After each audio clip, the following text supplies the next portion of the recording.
Kita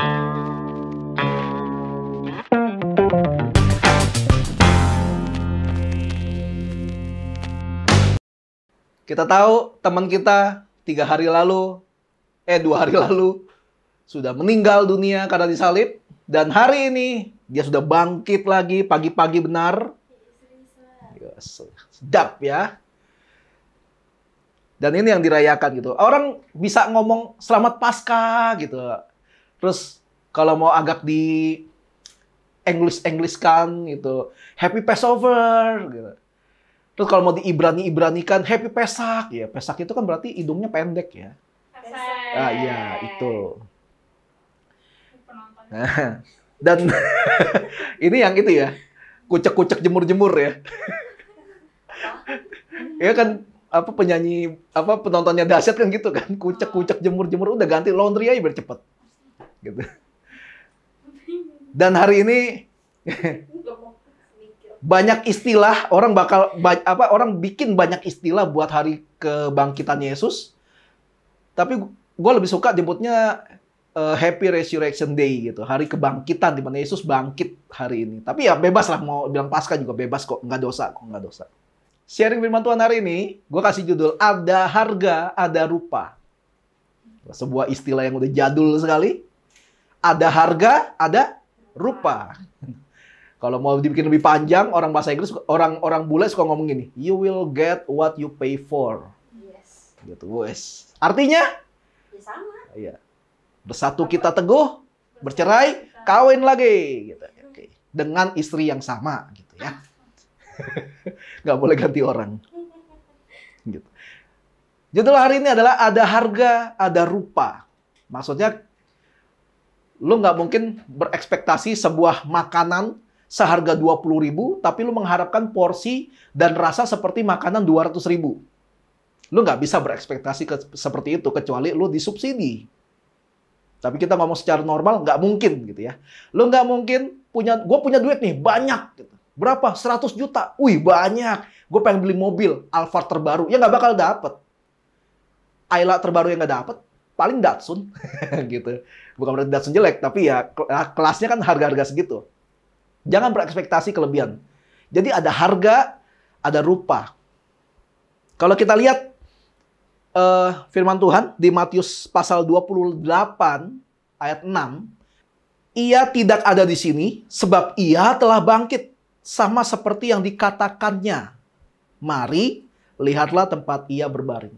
Ini malaikat ngomong sama Maria. Waktu Maria datang, kok kuburnya udah kebuka, siapa yang duluan datang sebelum kita? Terus mayat Yesus nggak ada, terus ada malaikat turun, terus bilang, pada kaget dong, wah aku kaget gitu kan. Maria waktu dikasih kabar bakal ngelahirin Yesus, kaget sama malaikat. Waktu datang pengen ngelayat Yesus setelah kematiannya, kaget juga sama malaikat. Ini malaikat kerjaannya ngagetin orang terus ini Maria. Mungkin kalau Maria bisa marah, Kat, kalau gua jantungan gimana gitu. Maria tiba-tiba jadi Betawi gitu, bukan jadi orang Israel. Malaikat ngasih kabar ini. Ia nggak ada di sini. Yesus nggak ada di sini. Sebab ia telah bangkit sama seperti yang dikatakannya. Artinya apa? Artinya Yesus pernah ngomong, anak manusia akan dikhianati, lalu ia harus diserahkan, disiksa, kemudian mati, tapi akan bangkit pada hari yang ketiga. Yesus ngomong itu berulang kali. Berulang kali Yesus ngomong kayak gitu. Artinya, ketika Yesus bangkit, artinya apa? Yesus enggak berbohong, Yesus enggak main-main, Yesus tepati janjinya. Dia harus menderita, dia harus mati, tapi pada hari yang ketiga, dia bangkit. Dan terjadi, Yesus bangkit. Karena kuburnya kosong. Dan yang bisa memberi kesaksian siapa? Para pengawal yang menjaga kan? Walaupun akhirnya disogok. Untuk menceritakan kabar bohong gitu. Setelah melalui banyak hal yang membatasi seorang Tuhan yang di dunia ini dikasih nama Yesus. Setelah banyak hal gitu yang dialami tuh dari Tuhan yang gede harus jadi bayi gitu, dan bayinya juga prosesnya ikutin sama seperti proses manusia. Dari embrio, dari zigot kalau tahu istilah biologinya. Udah tuh selama 9 bulan ibu mengandung, lahir. Zaman itu kan belum ada sesar ya, kecuali Julius Caesar. Belum lahir juga. Udah ada. Ya bodo amat lah, nggak penting. lahir jadi manusia, bayi, balita, Iora lagi. Bayi, balita, remaja, apalagi pemuda, dewasa, terus dia dibenci, difitnah, dihianati, dipukul, dicambuk, pikul salib, dipaku, diledekin, sengsara, kemudian mati. Dia udah lewatin itu semua Yesus. Kebanyakan orang berpikir gini, mati adalah akhir dari segala sesuatu. Mati udah. Tapi dalam kekristenan, mati adalah awal yang baru. Halo, mikir kan? Kebanyakan orang bilang kalau udah mati selesai. Mati ya mati, selesai gitu ya. Tapi di kekristenan, mati justru adalah sebuah awal yang baru. Manusia memasuki sebuah dimensi yang baru. Nama dimensinya, dimensi roh. Sekarang kita hidup nih, ada daging nih. Kita dagingnya ya, ada daging, ada urat. Mau pakai bihun apa enggak, kuahnya dipisah apa enggak gitu ya. Ada daging, ada urat, pokoknya ada telur gitu. Kita ngomongin bakso nih. Tapi setelah mati, kan nggak ada lagi nih daging segala macam. Yang tersisa apa? Roh. Tersisa rohnya. Kita memasuki dimensi baru yang namanya dimensi roh. Kalau menurut orang ateis, manusia itu kan mati ya mati aja. Udah, nanti akan diurai oleh bakteri. Kulitnya habis, nanti akan tersisa hanya tulang belulang. Kayak gitu kan. Kelar pokoknya semua menurut orang ateis. Kebanyakan pemikiran orang lain nih, selain ateis, ya beragama juga, tapi yang agama selain Kristen, berpikir setelah manusia mati akan ada dua opsi. Ada dua pilihan. Ini ke orang kalau nggak ke sorga ya ke neraka. Ya kan? Gitu kan? Tapi dalam kekristenan, setelah gue pelajari, setelah mengalami proses kematian orang Kristen, akan ada namanya 3 tahapan setelah kematian. Ini serem ya ngomongin kematian ya. Padahal Yesus udah bangkit loh, kita ngomongin kematian. Nggak, gue lagi ngomongin setelah kematian. Dalam kekristenan ada 3 tahapan setelah kematian. Dibangkitkan, dihakimi, ditentukan. Sekali lagi ya, ada 3 tahapan orang Kristen setelah mengalami kematian. Dibangkitkan, dihakimi, ditentukan. Nanti akan gue jelasin. 1 Korintus pasal 15 ayat 13 sampai 14. Kalau tidak ada kebangkitan orang mati, maka Kristus juga tidak dibangkitkan. Tetapi andai kata Kristus tidak dibangkitkan, maka sia-sialah pemberitaan kami dan sia-sia juga kepercayaan kamu. Kalau Yesus nggak bangkit, percuma loh kita punya iman sama Yesus. Ya kan kita beriman kalau Yesus itu bangkit gitu kan. Kita memberitakan itu. Tapi kalau ternyata kenyataannya Yesus nggak bangkit, berarti sia-sia kita beriman sama Yesus. Tapi kenyataannya yang kita ketahui dengan iman kita, Yesus bangkit. Yesus bangkit. Kematian Yesus adalah sesuatu yang harus terjadi. Itu kematian Yesus. Lu suka nggak suka, lu mendukung nggak mendukung. Yesus ketika jadi manusia harus mati dengan proses-prosesnya itu loh yang udah dibagiin. Kalau nggak terjadi, kalau Yesus nggak mati nih di Taman Getsemani, dia berdoa sama Tuhan kan. Dia berdoa gini, ya Bapa kalau mungkin lalukan cawan ini daripadaku gitu kan. Seandainya Yesus doa gini, Bapa, kamera mana Bapa? Nyerah, gue udah nggak kuat, nggak kuat gitu. Akibatnya Yesus nggak mati misalnya. Artinya apa kalau Yesus nggak mati? Nggak akan ada yang namanya penebusan atas dosa. Kita masih hidup seperti zaman dulu. Jadi kalau tiap tahun kita harus ke Yerusalem, membawa kambing atau domba, atau sapi, atau burung tekukur, atau uang, ke sana, terus minta didoain supaya dosa kita selama 1 tahun ini dihapuskan. Sampai hari ini tuh. Terus tiap kali ibadah ada yang bawa kambing. Gitu. Tiap kali ibadah gitu kan. Ada yang bawa. Gitu. Itu kalau Yesus nggak dibangkitkan.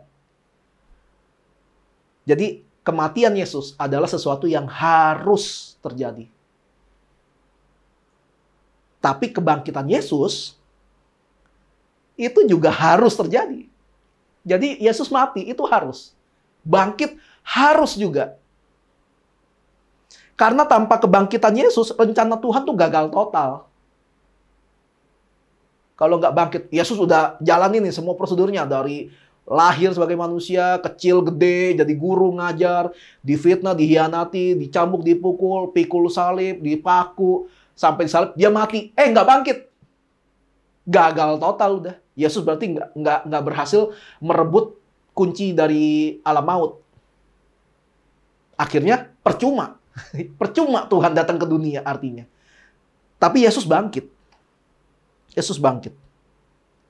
Kalau sampai Yesus nggak bangkit, artinya Yesus nggak menang.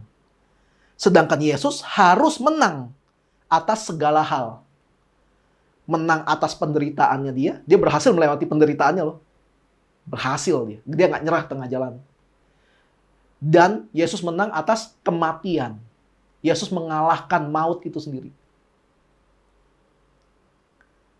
Dan justru karena Yesus bangkit, itu membuktikan nggak ada yang bisa mengambil sesuatu dari Yesus, termasuk tidak ada yang mampu mengambil nyawanya yang kudus. Itu membuktikan hal itu. Yesus mau dibunuh kayak gimana pun, kalau Yesus nggak kasih, nggak bakalan ada yang bisa bunuh Yesus. Di dalam Yohanes 10 ayat 17-18, dibilang gini, Bapa mengasihi aku, oleh karena aku memberikan nyawaku untuk menerimanya kembali. Tidak seorang pun mengambilnya daripadaku, melainkan aku memberikannya menurut kehendakku sendiri. Aku berkuasa memberikannya dan berkuasa mengambilnya kembali. Inilah tugas yang kuterima dari Bapakku. Dibilang gitu. Yesus berkuasa, Yesus berhak untuk kasih nyawanya. Makanya kenapa waktu di sidang dia nggak banyak protes. Ya udah salib-salib gitu. Tapi ketika Yesus sampai mati, dia bilang, it's finished. Atau dalam bahasa Yunaninya bilang tetelestai. Sudah selesai. Yesus mati. Pas Yesus mati, 3 hari, Yesus pikir udah selesai nih. Maksudnya udah selesai gue di alam maut. Bangkit Yesus bangkit akhirnya. Untung Yesus mengalami ini di tahun awal-awal Masehi. Untung. Coba kalau Yesus ngalamin sekarang. Waktu bangkit repot banget tuh. Ada formalin soalnya kan. Formalin, diformalin dulu kan. Kalau zaman dulu kan cuma dilap-lap pakai rempah-rempah, pakai minyak wangi gitu. Kalau zaman sekarang suntik tuh. Jadi itu yang Yesus lakukan gitu. Dia berhak untuk memberikan nyawanya, tapi dia juga berhak untuk mengambilnya lagi. Makanya dia bisa bangkit. Kematian Yesus adalah harga yang harus dibayarkan untuk penebusan atas dosa manusia sekali untuk selamanya. Beli putus tuh. Kematian Yesus itu adalah harga yang harus dibayar. Hal ini nggak bisa diganti pakai darah hewan, darah domba gitu ya. Apalagi dengan darah muda, itu nggak bisa. Tetapi harus darah dari Tuhan itu sendiri. Dibilang darah yang tidak bercacat dan tak bernoda. Yesus nggak pernah berbuat dosa seumur hidupnya. Caranya dia lahir pun tidak dengan cara seperti manusia yang umumnya melalui hubungan badan. Tapi Yesus lahir melalui karya Roh Kudus. Yesus lahir. Jadi dia nggak ada dosa, nggak ada apa gitu. Makanya cuma darah Yesus yang bisa dipersembahkan untuk penebusan dosa. Ketika Yesus disalib, dia mati. Dia sudah menggantikan semua persembahan-persembahan di Perjanjian Lama. Persembahan penebus salah, persembahan penghapus dosa, persembahan sulung, persembahan penyucian segala macam itu sudah dibayar lunas sama Yesus di kayu salib. Lunas sama sekali. Dibilang gini dalam 1 Petrus 1 ayat 18-19. Sebab kamu tahu bahwa kamu telah ditebus dari cara hidupmu yang sia-sia yang kamu warisi dari nenek moyangmu. Itu bukan dengan barang yang fana. Bukan pula dengan perak atau emas. Melainkan dengan darah yang mahal. Yaitu darah Kristus yang sama seperti darah anak domba yang tak bernoda dan tak bercacat. Dari zaman Perjanjian Lama kalau memberikan persembahan penebus dosa, itu hewannya tuh nggak boleh ada cacat, nggak boleh ada luka, nggak boleh ada baret. Bulunya nggak boleh ada yang rontok, ada yang pitak gitu, nggak boleh pokoknya. Nggak boleh bercacat, nggak boleh bernoda, harus perfect. Dan Yesus udah melakukan itu, dia perfect semuanya. Dia tahu kapan harus marah, dia tahu kapan harus diam, dia tahu kapan harus melakukan mujizat, dia tahu kapan harus ngejawab orang Farisi dan nggak usah jawab orang Farisi. Dia tahu itu semua. Waktu ketika saatnya dia diserahkan buat disiksa, buat dibunuh segala macam, dia nggak melawan. Seperti apa? Seperti domba yang dibawa kepada pengirikan. Domba kalau dibawa gitu udah kayak takut tapi nggak bakal ngelawan. Kelu dibilangnya, mulutnya kelu, nggak bisa bersuara juga. Nah, Yesus melakukan seperti itu. Seolah-olah Yesus itu kayak hewan yang akan dikorbankan. Dan itu tugas yang harus dia ambil. Bukan dengan barang yang fana. Yesus nggak menukar penebusan dosa kita pakai, udah gue kasih bintang 1 dah. Lu jual juga nggak ada yang bisa beli. Gitu. Nggak pakai gitu, nggak. Dia nggak pakai emas, nggak. Dia pakai nyawanya sendiri. Dan itu udah harga yang paten, udah nggak bisa digantiin. Karena Yesus sayang sama kita. Dia lakukan itu semua. Di dunia ini nggak ada satupun benda yang mampu ditukar untuk kebebasan manusia dari kutuk dosa kecuali darah Yesus. Nggak bisa. Lu mau pakai harta kayak gimana pun, lu setajir apapun, nggak bisa. Cuma darah Yesus. Dan karena Tuhan mengasihi kita, seperti yang ditulis dalam Yohanes 3 ayat 16, dia rela melakukan misi penyelamatan manusia dengan cara yang nggak enak. Ya nggak enak lah. Udah disebut kan semuanya, cambuk segala macam. Enak. Gara-gara apa? Yohanes 3 ayat 16. Kasih agape. Ketika kita mati secara fisik nih, ketika kita mati nanti, suatu hari nanti, ya, jangan ada yang bilang, enggak, gue sih nggak mau mati, gue mau hidup selamanya. Enggak, percuma, nggak bakal bisa. Suatu hari nanti pasti mati. Ya nggak tahu kapan. Tapi jangan dicari. Jangan cari mati. Ya, suatu hari nanti kita bakal mati. Tapi jangan cari mati, ya.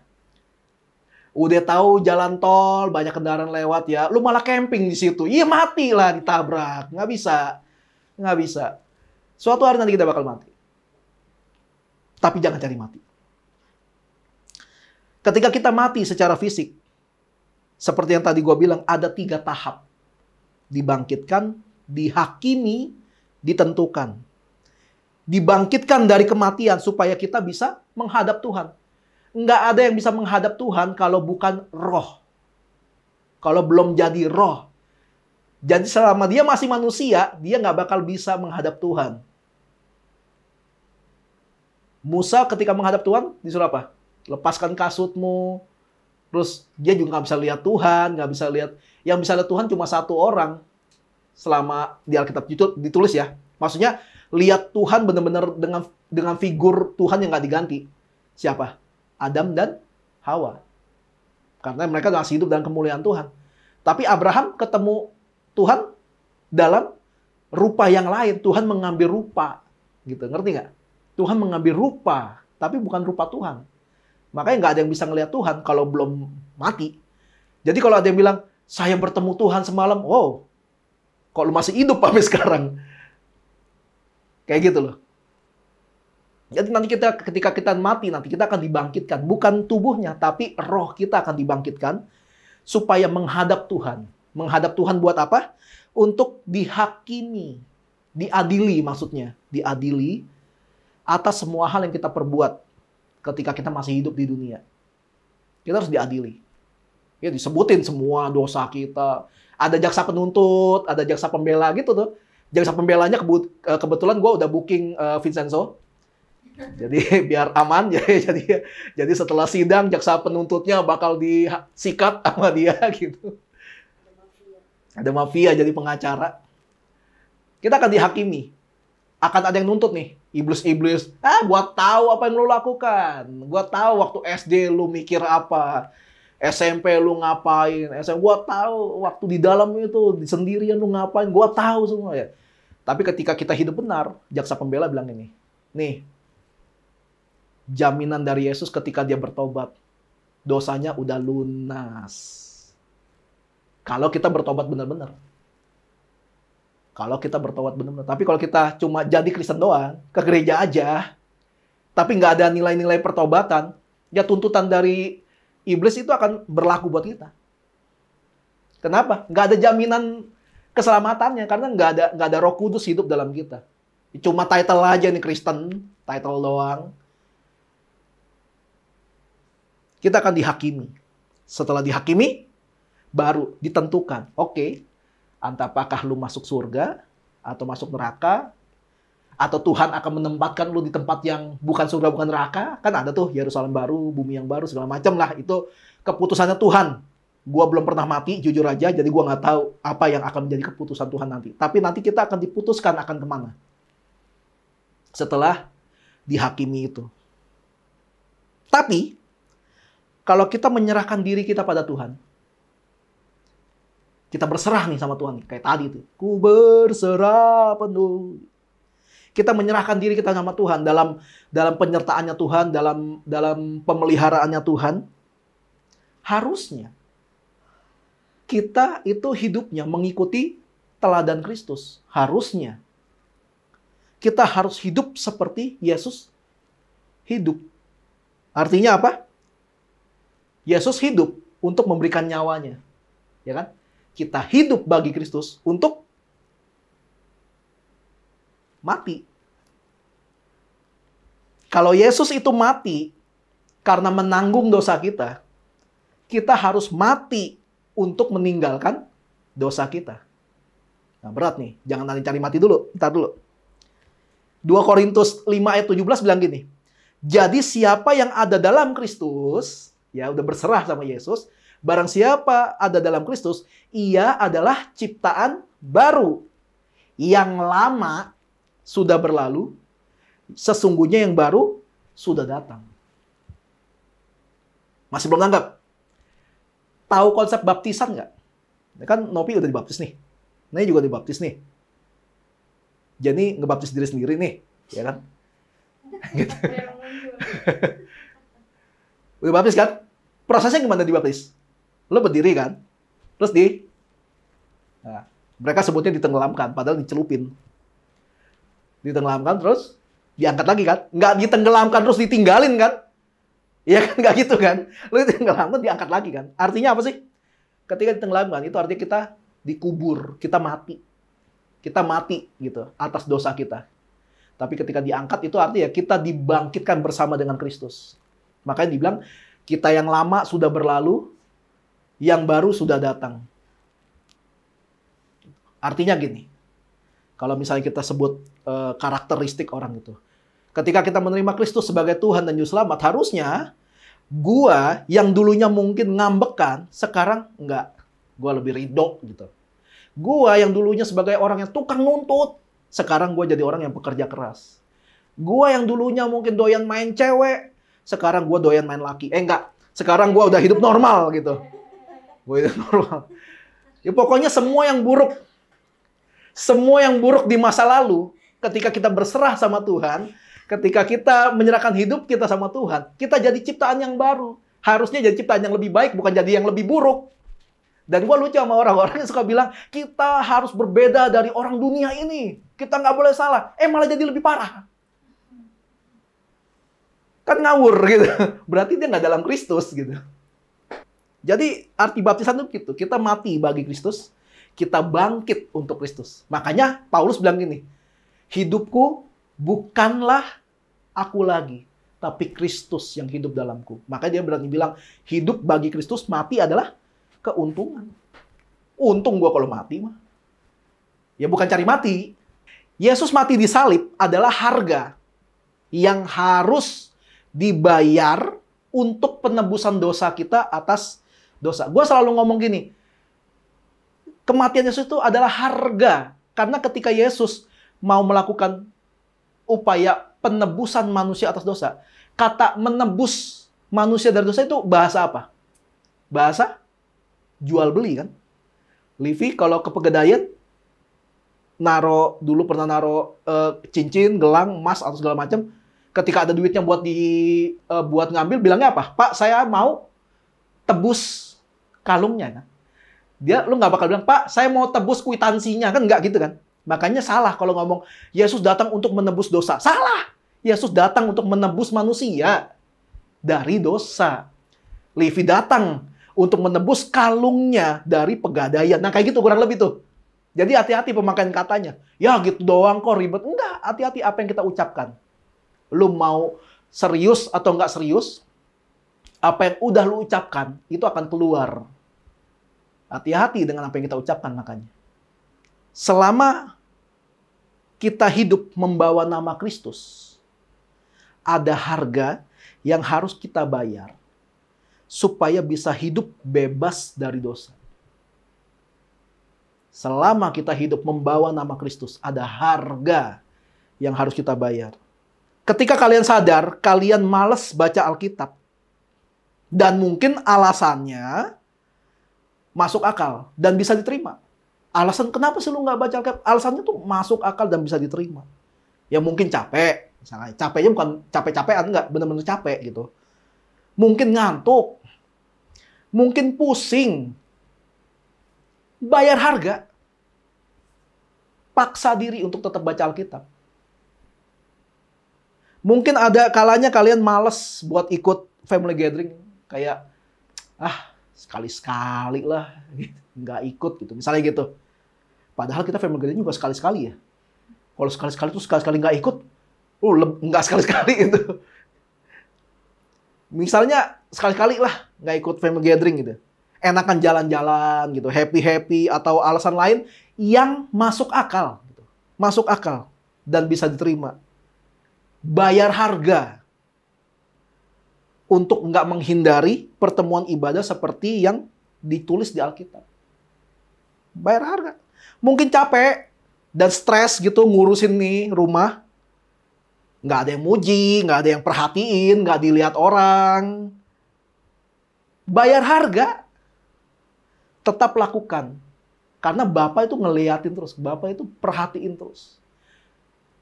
Katakanlah kita nggak diapresiasi sama orang yang ngelihat kita. Tapi suatu hari nanti Bapak akan mengapresiasi kita lewat orang lain. Kita mungkin nabur nih di sini nih. Nabur di sini. Belum tentu kita akan menuai di sini. Bisa jadi kita nuai di tempat lain. Dan itu cara kerjanya Tuhan. Mungkin capek. Mungkin alasannya semua masuk akal kok. No, kayak orang suka bilang, wajar lah ya, wajar. No, bayar harga. Bayar harga. Capek sih. Ngantuk sih. Males sih. Tapi bayar harga. Yesus udah bayar semua harga yang harus dibayar untuk karya penebusan. Udah bayar semua loh. Bayarnya bukan pakai duit, pakai darah. Dan Yesus bilang gini, barang siapa hendak mengikut aku, ia harus pikul salib dan sangkal diri. Loh ini perintah. Ini bukan permintaan. Coba dong kamu pikul salib, coba dong. Enggak. Harus pikul salib dan sangkal diri. Mungkin capek, berat, stres, ribet, banyak alasan, banyak pergumulan, banyak tantangan, melelahkan. Bayar harga. Pikul salib, sangkal diri. Ya kita nggak disuruh mati kayak Yesus gitu. Kamu harus pikul salib beneran terus mati dipaku. Enggak. Kita nggak disuruh mati kayak gitu. Kita disuruh mematikan kedagingan. Kedagingan kita terhadap dosa. Dosa itu apa sih? Dosa itu kalau dari asal katanya, dari do dan sa. Enggak. Gua nggak tahu. Tapi asal katanya, dari dosa. Dosa itu artinya melenceng. Lu jalan harusnya begini. Tiba-tiba begini. Nah itu dosa. Melenceng dari jalur yang seharusnya. Melenceng dari ketetapan yang seharusnya. Nah itu dosa. Artinya semua tindakan kita yang melenceng dari yang diperintahkan Tuhan, itu artinya kita sudah berdosa. Jadi jangan mikir dulu tuh ngerampok, ngebunuh, perkosa, mabok, berjudi, sabung ayam, nipu, gosip, makin digosok makin sip. Jangan ke sana dulu gitu. Ini yang dibilang melenceng dari yang seharusnya, itu dosa. Contohnya apa sih? Contohnya gini. Alkitab bilang gini, kasihilah Tuhan Allahmu dengan segenap hatimu, segenap kekuatanmu, segenap akal budimu, segenap hidupmu pokoknya. Segenap semuanya. Dilakukan nggak? Kasihilah Tuhan Allahmu. Kalau lu lebih pilih jalan-jalan lebih daripada bangun hubungan sama Tuhan, apanya yang mengasihi Tuhan? Gue nggak bilang jalan-jalan nggak boleh ya. Tapi lu lebih memilih. Lebih daripada. Kan mengasihi Tuhan dengan segenap. Nggak segenap itu. Kalau lu lebih pilih baca webtoon, nonton anime, nonton drakor, nonton serial barat, atau nonton-nonton yang lainnya, lebih daripada cari isi hati Tuhan lewat pembacaan Alkitab, apanya yang mengasihi Tuhan? Mau tahu tentang Tuhan aja enggak? Gimana mungkin? Omong kosong lah. Udah gitu minta diberkati. Itu aja hidup lu udah melenceng. Artinya apa? Sudah berdosa. Alkitab berkata, kasihilah sesamamu manusia seperti kamu mengasihi dirimu sendiri. Dilakukan nggak? Nggak usah kejauhan lah mikirin anak yatim piatu di Afrika, di Papua, di Kutub Utara. Nggak usah kejauhan gitu. Ini yang dekat-dekat nih. Pada tahu nggak kabarnya? Kalau nggak tahu, ya apanya yang mengasihi sesama? Kabar tentang keluarga lu deh gitu. Lu mikirin nggak tentang keluarga lu sendiri gitu di rumah? Mikirin nggak? Berita artis, selebgram pada tahu. Saudara seimannya nggak mau tahu. Ya bener nggak? Ya kan perintah Tuhan kan, kasihilah sesamamu manusia. Ya nggak apa-apa, ngefans. Udah dulu gue bilang nggak apa-apa ngefans. Novi ulang tahun juga gue kasih figur BTS kok. Ya gue nggak dosa itu. Tapi kalau sampai lebih daripada yang sudah Alkitab tulis, disitulah jadi masalah. Terus perintah-perintah lainnya.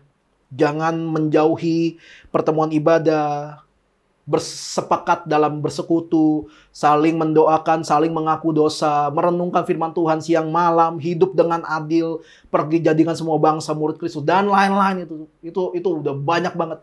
Tapi yang utama udah dilakukan belum? Mengasihi Tuhan dan mengasihi sesama. Susah kok kalau jalanin itu semua. Iya, Alkitab nggak pernah bilang lakukan itu gampang. Enggak, gue juga mengakui nggak gampang. Gimana caranya gue mengasihi orang yang ngefitnah gue? Coba. Gimana caranya gue mengasihi orang yang bentak-bentak gue tanpa, ya ada apa, kenapa gue dibentak-bentak gitu? Gimana caranya? Nggak gampang lah, susah. Susah banget. Apalagi mengasihi orang yang datang ke kita ketika ada maunya. Ketika lagi nggak ada maunya, dicari setengah mati. Ngejawabnya nyolot gitu. Susah gitu. Mengasihi orang semacam itu, susah loh. Alkitab nggak pernah bilang itu mudah melakukan itu. Tapi Alkitab mencatat gini. Yesus berkata, ketahuilah aku menyertai kamu senantiasa hingga pada kesudahan zaman. Maksudnya, ketika kita melakukan itu, kita akan disertai Tuhan. Disertai Tuhan tuh bukan berarti nggak pernah mengalami masalah, enggak. Tapi dalam masalah pun ada rencana Tuhan yang indah di situ. Apalagi kalau nggak ada masalah. Semua tindakan kita, ketika kita lakukan karena kita mengasihi Tuhan, pasti Tuhan sertai. Itu yang dijanjikan sama Tuhan. Kalau hal-hal praktis yang tadi nggak dilakukan sejak sekarang ini, ya hidup kita melenceng. Nggak kuat kita. Bahkan yang rutin baca Alkitab aja nih, yang rutin baca Alkitab, tapi melalaikan perintah yang lain, itu aja namanya melenceng. Lu boleh baca Alkitab tiap hari, sehari 8 pasal gitu ya. Tapi cuma baca Alkitab, sedangkan mengasihi sesama enggak. Bersekutu bersama enggak gitu. Hidup dengan adil enggak. Itu sama juga bohong, melenceng. Alkitab bilang dalam Matius 23 ayat 23 bilang gini. Celakalah kamu, hai ahli-ahli Taurat dan orang-orang Farisi. Hai kamu, orang-orang munafik. Sebab persepuluhan dari selasi, adas manis, dan jintan kamu bayar. Tetapi yang terpenting dalam hukum Taurat kamu abaikan. Yaitu keadilan dan belas kasihan dan kesetiaan. Yang satu harus dilakukan dan yang lain jangan diabaikan. Standarnya Tuhan tinggi. Standar Tuhan tinggi banget. Ketika kita melakukan satu hal, jangan bangga dulu. Yang lain nggak boleh diabaikan. Gue rajin pelayanan nih sekarang kayak gini. Tapi gue selalu underestimate semua orang. Itu juga nggak boleh. Siapa gue gitu loh. Gimana standarnya orang Kristen? Mantap ya? Gila standarnya itu. Tinggi banget. Tapi itu ditulis. Semua standar itu akan terasa sulit dilakukan ketika kita sejak awal hidupnya memang udah palsu. Pasti bakal sulit. Pasti sulit. Ikut Tuhan karena rutinitas. Tapi gini, kalau dari dulu kita sudah memelihara hidup dengan nilai-nilai kekristenan yang baik dan benar, itu hal-hal yang praktis tadi tuh nggak sulit dilakukan. Gue ambil contoh gini ya. Gue nih, kalau ngadu sama Yosia soal komputer, gue ngadu nih, ayo ngadu skill. Bikin program pakai coding. Bisa gila gue. Gila, gue nggak bisa. Gue nggak bisa. Tapi buat Yosia, santai. Gue gila. Bukan gue. Tapi coba kalau dibalik.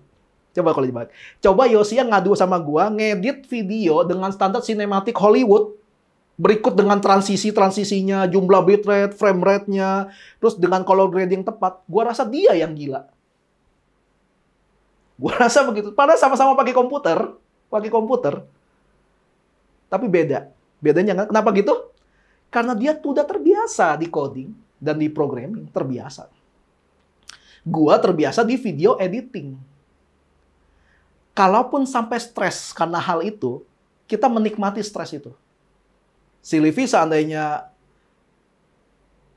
make upin dapat job make up, Livi sama Cindy berarti ya.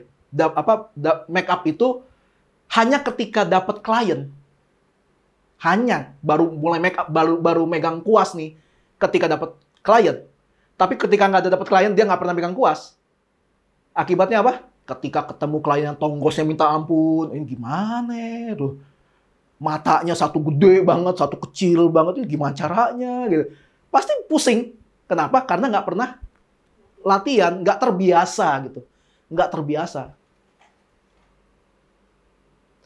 Gue beberapa hari ini, Livi lah paling tahu deh. Beberapa hari ini gue komplain. Bukan sama Livi, enggak. Gue komplain sama apa yang gue alami.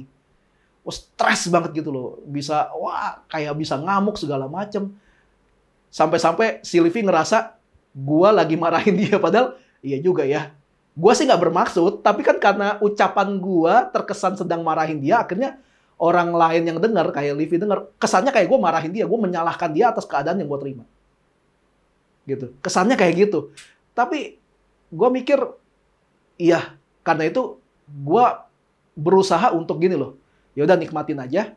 Terus ketika ditanya ini segala macam, gue belajar untuk menjawab dengan benar atau gue pilih untuk nggak menjawab. Kan gue juga yang ngajarin bilang ini kan. Kalau lu lagi emosi, jangan ambil keputusan. Kalau lu lagi senang, jangan bikin janji. Nah itu gue belajar dan itu gue udah lakukan udah lama. Makanya gampang banget buat gue kayak, oh iya, udah nggak boleh nih, terlalu stres nih.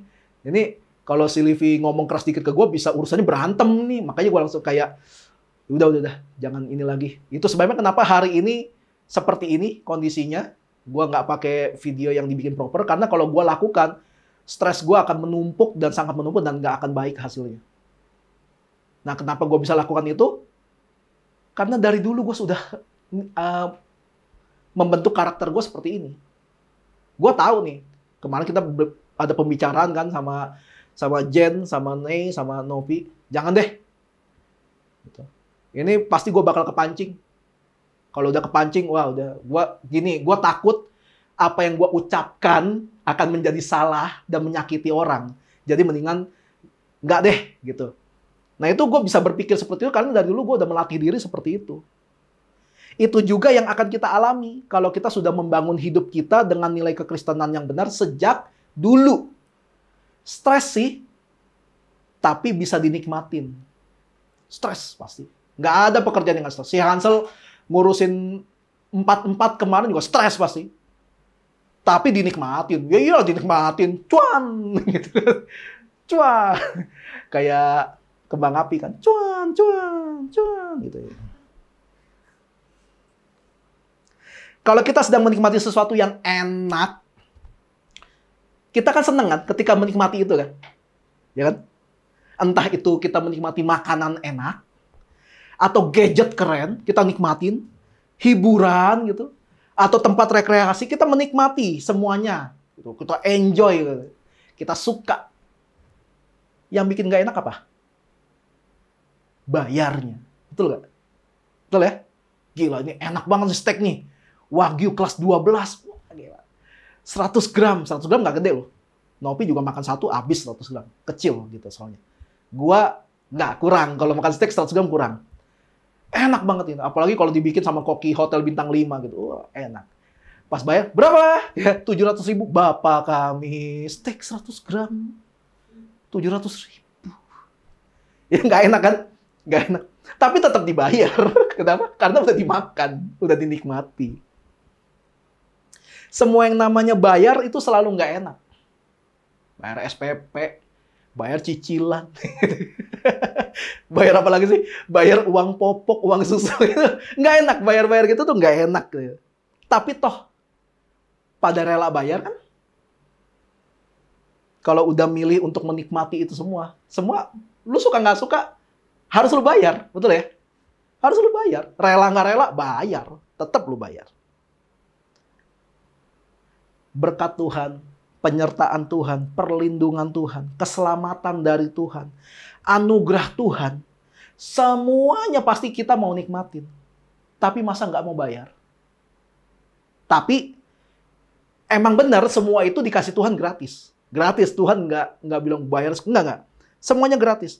Tapi untuk maintain-nya, untuk merawatnya, atau untuk menjaga itu semua, itu ada harga yang harus dibayar. Waktu, tenaga, fokus. Bukan dengan uang, enggak. Harganya itu dengan waktu, tenaga, dan fokus. Untuk yang duniawi pada mau bayar harga. Ini pengalaman gue ngelihat banyak teman-teman yang lain sih.